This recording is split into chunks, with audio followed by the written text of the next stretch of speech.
Hello everyone, welcome to physics math. आज हम लोग देखेंगे डिटर्मिनेंट पीवाईक्यू ट्वेल्थ बोर्ड का एक बहुत इंपॉर्टेंट पोर्शन। टॉपिक है solution of system of equation of by inverse of A matrix. तो पहले हम लोग मैट्रिक्स का इनवर्स फाइंड करेंगे और उसी इनवर्स का यूज करके हम लोग सिस्टम ऑफ इक्वेशन का सॉल्यूशन देखेंगे। काफी इंपॉर्टेंट टॉपिक है।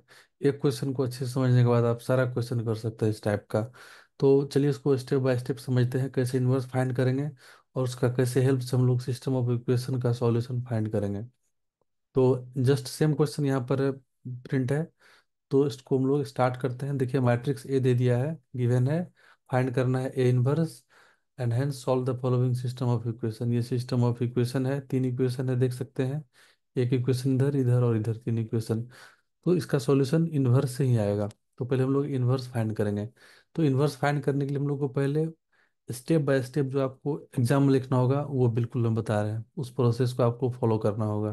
तो हम लोग पहले माइनर फाइंड करेंगे। माइनर के बाद हम लोग कोफैक्टर फाइंड करेंगे। कोफैक्टर के बाद एडजॉइंट फाइंड करेंगे, देन इनवर्स फाइंड कर लेंगे। और उसके बाद हम लोग सॉल्यूशन फाइंड करेंगे। तो फिर हम लोग माइनर के लिए हम लोग काम करते हैं, माइनर। तो माइनर कैसे फाइंड करते हैं ये समझिए।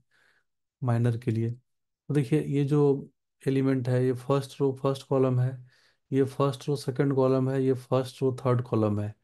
ये क्या है हम लोग का? Second row first column, second row second column, second row third column. इसी तरह इसके लिए भी हम लोग बोल सकते हैं third row first column, third row second column, third row third column. तो अब थ्री का माइनर क्या होगा? माइनर ऑफ थ्री, उसको हम लोग M11 बोल लेते हैं। मतलब M11 मतलब क्या हुआ? फर्स्ट रो फर्स्ट कॉलम का एलिमेंट थ्री है, उसका माइनर। तो M11 हम लोग लिखेंगे इस थ्री का माइनर। उसके लिए हम लोग क्या करेंगे, इसको ऐसे क्लोज कर देंगे, इसको भूल जाएंगे इस जस्ट परपेंडिकुलरली।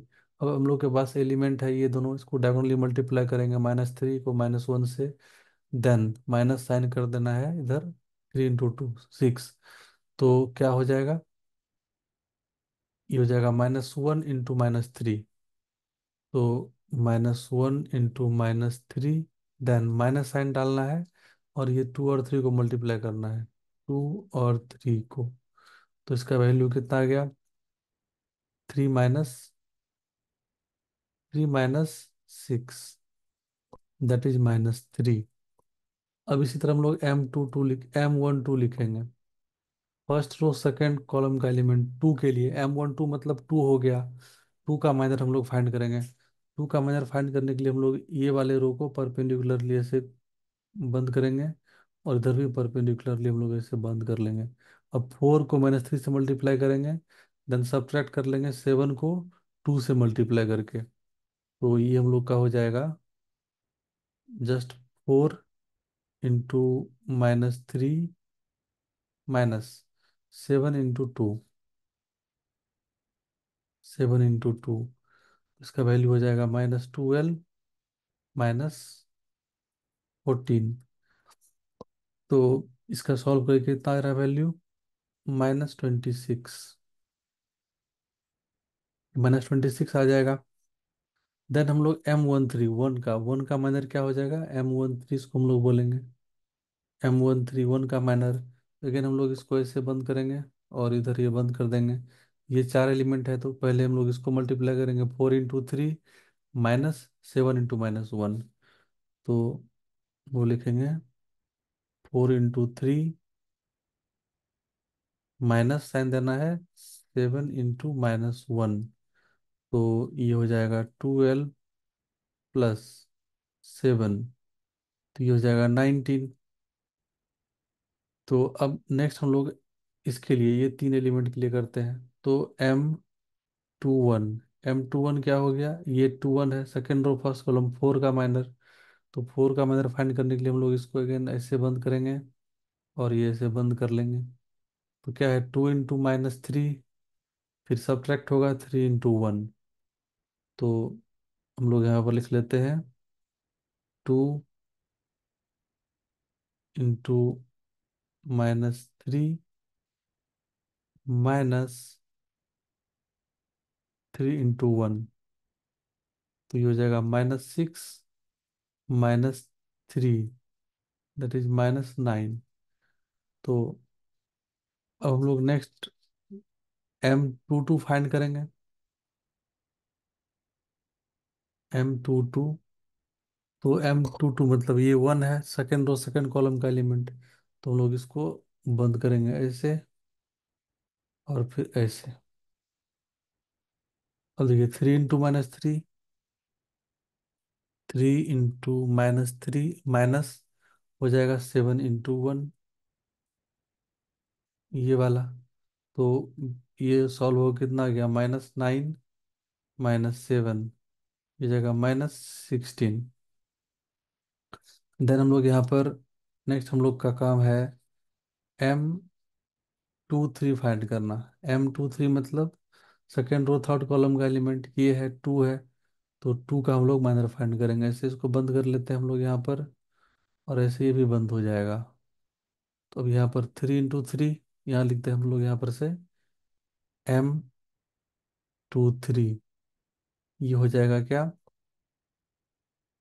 3 × 3 ऐसे मल्टीप्लाई करना है, 3 × 3 माइनस 7 × 2, 7 × 2, ये 9 -14, ये हो जाएगा -5।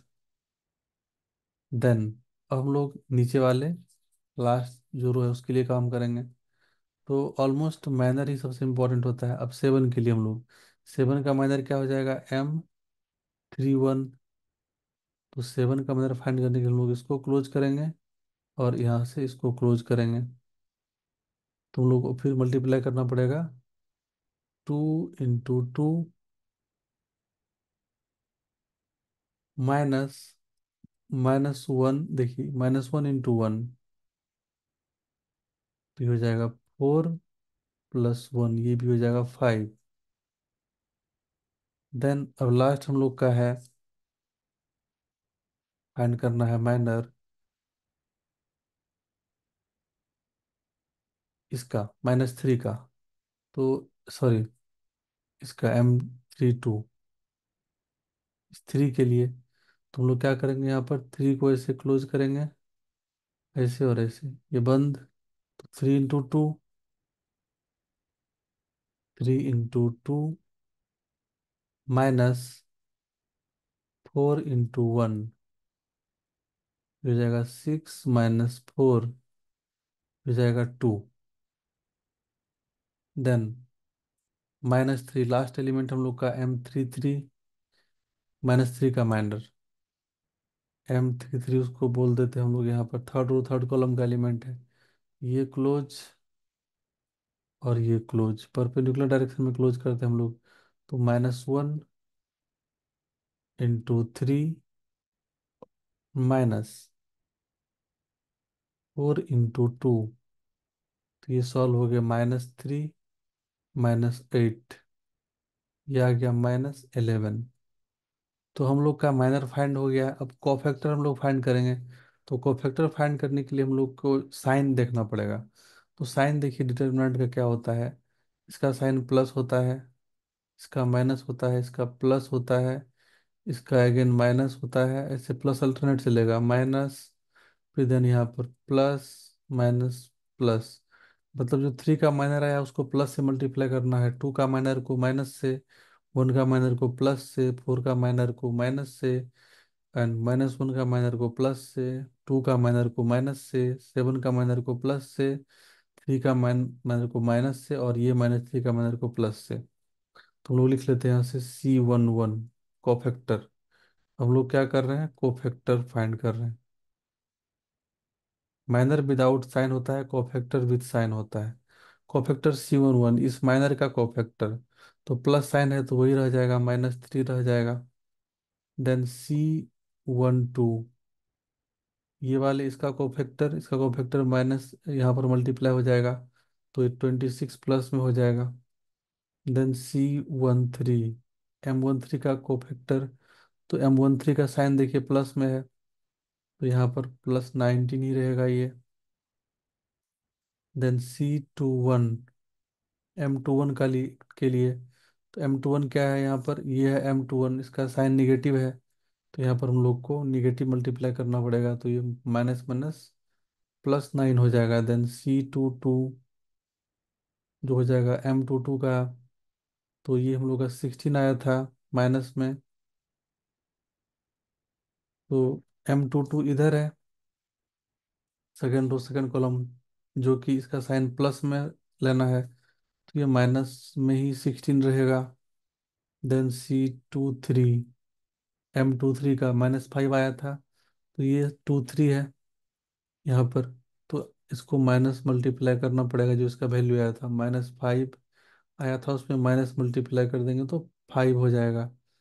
अब सी हम लोग को यहाँ फाइंड करना है क्या, 31। C31 हम लोग देखेंगे। C31 मतलब M31 7 है, थर्ड रो फर्स्ट कॉलम का एलिमेंट। तो उसका माइनर कितना है, 5, और वो प्लस साइन में है, तो देखिए यहाँ पर 5 ही रहेगा। देन C32, C32 हम लोग का M32 का जो माइनर है आया है, उसको साइन को यहाँ पर ये देखिए निगेटिव साइन लगाना पड़ेगा। तो आया हम लोग को यहाँ से इसका वैल्यू 2, तो हम लोग यहाँ पर से -2 लिखेंगे। देन इसके बाद C33 मतलब M33 का कोफैक्टर, यहाँ पर प्लस साइन मल्टीप्लाई करना पड़ेगा। तो -11 को कोई फर्क नहीं पड़ेगा प्लस मल्टीप्लाई करने से। ये हो गया हम लोग का कोफैक्टर। तो अब हम लोग मैट्रिक्स, कोफैक्टर मैट्रिक्स लिखेंगे यहाँ पर से सी। सी इज कॉल्ड कोफैक्टर मैट्रिक्स। अब सारे एलिमेंट को यहाँ पर अरेंज कर देना है। तो C11 12 13, तो 11 यहाँ पर आएगा -3, यहाँ पर 26, यहाँ पर 19। देन C21, ये 9 है, 22 -16 है, और 2 3 5 है, 31 5 है, देख लीजिए यहाँ पर से। देन 32 हम लोग का -2 है, और 33 -11 है। अब हम लोग को एडजॉइंट फाइंड करना है ए का। अब एडजॉइंट ऑफ ए को हम लोग बोलेंगे that is transpose of cofactor matrix. ये कोफैक्टर मैट्रिक्स आया है, इसका ट्रांसपोज ले लेंगे। ट्रांसपोज मतलब क्या होता है, रो कॉलम में एक्सचेंज हो जाता है। फर्स्ट रो चला जाएगा फर्स्ट कॉलम में, सेकेंड रो सेकेंड कॉलम में, थर्ड रो थर्ड कॉलम में। तो फर्स्ट रो को हम लोग फर्स्ट कॉलम के लोग लिखेंगे, तो ये -3 26 19। सेकेंड रो सेकेंड कॉलम में आ जाएगा 9 -16, और ये 5।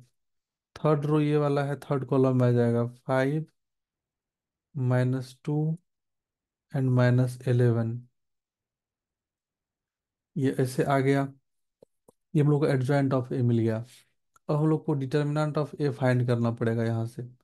डिटर्मिनेंट ऑफ ए कैसे मिलेगा, तो पहले ए मैट्रिक्स को लिखिए। हम लोग लिखते हैं ए मैट्रिक्स जो हम लोग का है एक्चुअल में, उसको हम लोग यहाँ पर फिर से रीराइट करेंगे। मैट्रिक्स से हम लोग का है 3 2 1, लिख लेते हैं हम लोग 3 2 1। और इधर हम लोग का एलिमेंट 4 -1 2।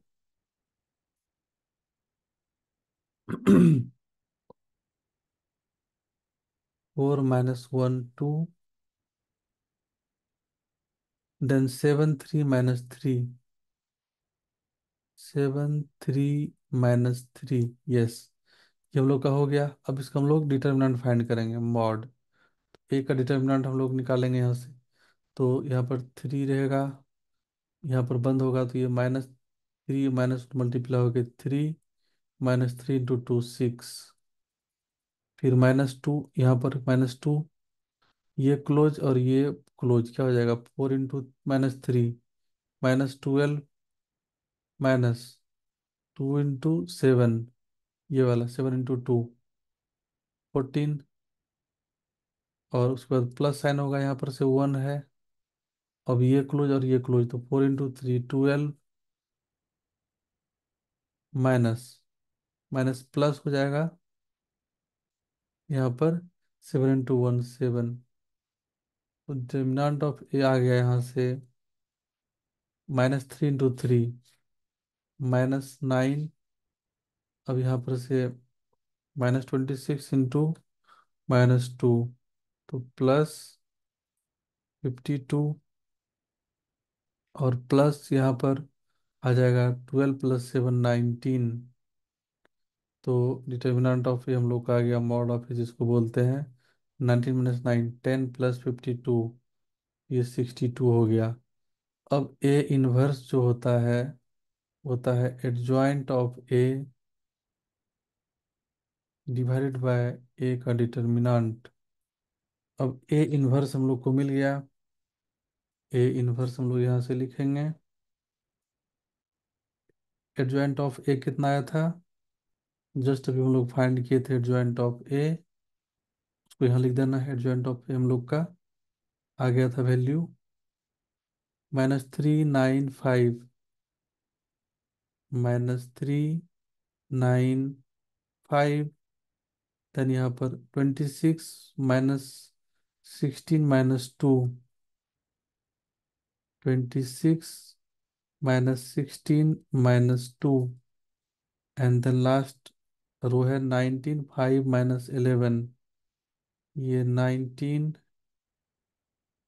5 - 11, ये हम लोग को आ गया था। एडजॉइंट डिवाइडेड बाय मॉड, तो हम लोग यहाँ पर से 1/62 कर दिए, मॉड यहाँ पर डिवाइड कर दिए, तो हम लोग बेसिकली इसको बाहर में 1/62 मल्टीप्लाई में लिख दिए। तो ये हम लोग का था ए इनवर्स। अब हम लोग सॉल्यूशन फाइंड कर लेंगे। ये ए इनवर्स हो गया, तो आप लोग को ए इनवर्स समझ में आ गया होगा कैसे हम लोग फाइंड किए। माइनर माइनर के बाद कोफैक्टर, कोफैक्टर का ट्रांसपोज करके एडजॉइंट फाइंड कर लिए, और एडजॉइंट को हम लोग मॉड से डिवाइड कर दिए तो इनवर्स मिल गया। ये फॉर्मूला है इनवर्स फाइंड करने का, यूनिवर्सल फॉर्मूला। तो अब हम लोग equation of system of equation का हम लोग सॉल्यूशन देखेंगे। देखिए 3x + 2y + z = 6 लिख देते हैं इधर। 3x प्लस इक्वेशन है 2y + z, 2y + z = 6 पहला इक्वेशन है। सेकेंड इक्वेशन है 4x - y + 2 = 5, 4x - y + 2, sorry 2z है यहाँ पर, 2z = 5। Then 7x + 3y - 3z, 7x + 3y - 3z = कितना दिया है देखिए, 7 दिया है। तो अभी हम लोग इसको थोड़ा सा स्टाइल में लिखेंगे। यहाँ पर कोफिशिएंट वाले को एक मैट्रिक्स बनाएंगे। देखिए इंपॉर्टेंट है ये स्टेप। कोफिशिएंट वाले को मैट्रिक्स बनाएंगे 3 2 1, 4 - 1 और 2, और ये 7, और ये 3, और ये -3। और हम लोग इधर लिखेंगे इसको अरेंज करके, जो वेरिएबल है उसको एक कॉलम मैट्रिक्स में लिख देंगे XYZ। यूनिवर्सल प्रोसेस है, सारे क्वेश्चन के लिए होता है। और एक कॉलम मैट्रिक्स बनाएंगे, उसमें कांस्टेंट टर्म लिख देंगे 6 5 7। अब हम लोग इसको लिखते हैं यहाँ से ए, यही तो ए मैट्रिक्स है। 3 2 1, 4 - 1, 2 7 3 - 3, देख लीजिए मैट्रिक्स ए वही है। ए मैट्रिक्स देख लीजिए सेम वही है। तो इसीलिए हम लोग इन्वर्स फाइंड किए थे कि सिस्टम ऑफ इक्वेशन का सॉल्यूशन मिलेगा यहाँ से। अब इसको हम लोग लिख सकते हैं, इसको मैट्रिक्स ए लिख दिए, इसको बोल देते हैं एक्स मैट्रिक्स, इक्वल टू इसको बोल देते हैं इस कॉलम मैट्रिक्स को बी। यहाँ सब हो जाएगा x = A inverse into B. तो अब ए इनवर्स इंटू बी हम लोग यहाँ पर ए इनवर्स और बी को मल्टीप्लाई करेंगे, एक्स मैट्रिक्स को लिख लेते हैं। एक्स मैट्रिक्स हम लोग का यहाँ पर क्या है, वेरिएबल वाला XYZ = ए इनवर्स का ये वैल्यू, यहाँ पर से 1/62 इधर है।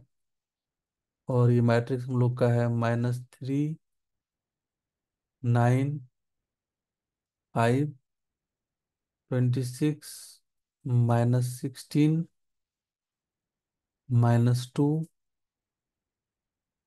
19, 5, -11। और बी हम लोग का जो है वो क्या है, 6, 5, 7। अब ये दोनों मैट्रिक्स मल्टीप्लाई होगा आपस में, तो हम लोग यहाँ पर ऐसे लिख देते हैं 1/62। अब मल्टीप्लाई होगा कितना होगा उसको हम लोग यहाँ लिखेंगे इस कॉलम में। देखिए ये कॉलम यहाँ पर से फिक्स हो जाएगा, मल्टीप्लिकेशन सिखा दिया, आप जाके प्ले लिस्ट में देख सकते हैं। तो 6 × -3, ये 6 - 3 से, 5 9 से, 7 5 से मल्टीप्लाई होकर ऐड हो जाएगा। तो देखिए 6 × -3, -18, +9 × 5, 45, +5 × 7, 35। धन इधर आना है, सेकेंड रो में आना है। 6 को 26 से, 6 × 26, +5 × -16, 5 × -16,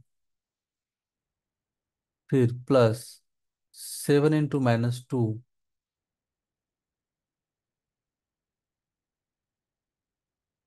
देन हम लोग यहाँ लिखेंगे 6 × 19,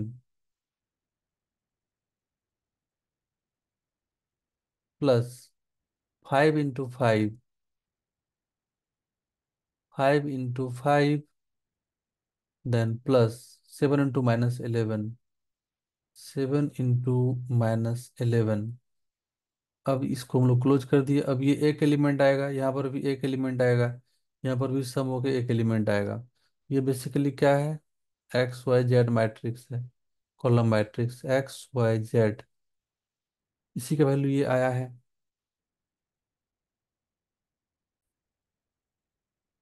तो अब ऑलमोस्ट इसका आंसर आ जाएगा हम लोग को। देखिए हम यहाँ पर शॉर्ट में लिख दे रहे हैं, ये इसको यहाँ पर ले आते हैं, XYZ कॉलम मैट्रिक्स, एंड यहाँ पर हम लोग का 1/62 बाहर में है। और आप इसको सॉल्व कर ले सकते हैं। देखिए ये सबको सॉल्व करके 62 आएगा, आप चेक कर सकते हैं। ये सबको ऐड करेंगे तो 62 आएगा, कंफर्म है। अब देख लीजिए इसको भी ऐड करेंगे तो 62 आएगा। अब 62 इधर भी है, 62 सबसे डिवाइड हो जाएगा, तो एक्स क्या हो जाएगा, 62/62, दैट इज 1। वाई हो जाएगा अगेन 62/62, दैट इज 1। और जेड भी हो जाएगा 62/62, 1। तीनों का वैल्यू 1 1 1 आया। ये था इसका solution system of linear equation का। आई होप सबको समझ में आया होगा। तो आप लोग कमेंट करके बताइए कैसा लगा वीडियो। देखते हैं फिर नेक्स्ट वीडियो में।